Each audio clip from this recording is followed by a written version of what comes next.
Hi everybody, welcome to today's Bite Size Thrive and welcome to 2021. Wherever and however you saw in the new year, I do hope that you were able to find a glimmer of hope and maybe even a smidgen of celebration.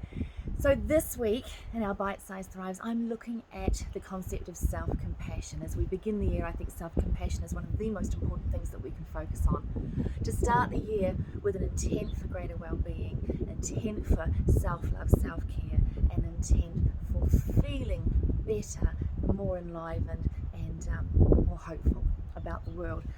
So Dr. Kristen Neff is the pioneering researcher in the field of self-compassion, and she says that there's actually 3 facets of self-compassion. Today I'm going to talk to you about the first facet, and that is the ability, the willingness to accept when we are suffering. 2020 was a year of intense suffering on many levels for many people. And the problem is that, like many of us, most of us watching this video, right, we've grown up with an idea that what's best for us, what's right for us to do is to actually suppress our own suffering or to just get over it. Right, we have this concept that many of us absorb of, just toughen up, suck it up, pick yourself up by the bootstraps, stiff upper lip. So we haven't really, many of us, been encouraged to acknowledge when we are suffering. And by suffering, I mean when we are in pain, when we're processing grief and despair and anxiety. So for me, certainly I know that there are many reasons that I distract myself from my own suffering and my own pain. And it's not just the idea of, I need to toughen up, even as I got older and a little wiser and realized that, maybe it's important to acknowledge when I'm in pain or when I'm suffering or when things just aren't right in my heart. Even then, I have struggled, and I continue to struggle with acknowledging when I am low. And I was thinking about it today, the reasons why, and I think there are several reasons why. First of all, I live a blessed life, and I love to feel grateful for the life that I have, and I like to acknowledge the privilege that I have and the blessed life that I have. So when I go inside and go, oh, that looks a bit icky and looks like a bit like, suffering, then I think, oh, well, I don't have any right to complain. What am I talking about? So I don't allow myself often to acknowledge that things are pretty rubbish inside for me sometimes too. The other one is I feel like sometimes I don't want to acknowledge my suffering because then I feel like I might have to share, and I don't want to be a burden on anyone. Maybe I don't even want to be a burden on myself sometimes. I think too, one of the things that I have done often is simply just distract myself from the pain. Distract myself from the suffering. It's not even a matter of looking within and seeing it's there and then going, oh no, I'm not going to deal with that. I just tend to stay busy, right? I'll just have something else to do or someone else to take care of. There's always somebody else's need that, I need to pour my energy into.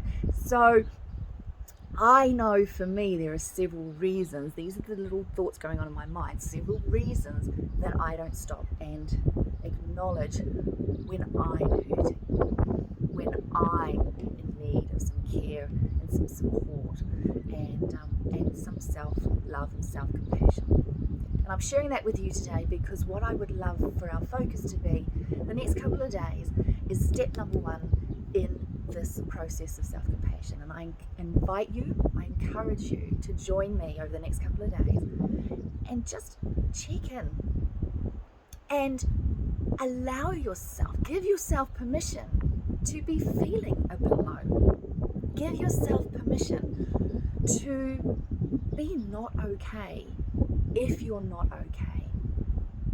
Now, of course, the other thing is that sometimes when we check in, we go, oh, that's just dark and scary and just all a bit too intense, and I don't even want to go there. So if you find that you're looking within, you're going, oh, pain, no, not for me, you don't really want to look too far, then the Greater Good Science Centre has an amazing little, very simple practice that they have shared in the past, and I love this. in order for us to pull out that pain, to acknowledge what's going on in our lives in a way that is really quite safe, they encourage us to write it down in the third person. And no, I don't always write things down. I'm really terrible at that. So I just say it sort of really clearly in my mind, or say it out loud quietly to myself. But the point is to, in the third person, explain and explore how you're feeling. So for me, it might be, Kim has been feeling intense sensations of grief and fear, and Kim has been feeling totally out of control, and that makes her feel unsafe, right? By putting it in the third person, what happens is you distance yourself from it. The emotion no longer has control over you because you have put it in the third person, but it does allow you to see, to recognize and appreciate the pain and the suffering that is there. Now, we're not going to become victims, right? Okay, by checking in and seeing how we're feeling, that doesn't mean that we're going to fall into this pit of despair. In fact, in the coming days, I'm going to be sharing some other wonderful ways for us to deal with that pain in really self-compassionate, loving and healthy ways. So do not be afraid, please, to go inside, have a look, check in, see what's really going on there, and allow yourself to see if and where you have been suffering emotionally. We're here for each other, we're all in this together, and I'm just so grateful to have you here with me today for this little bite-sized thrive. I'll see you next time.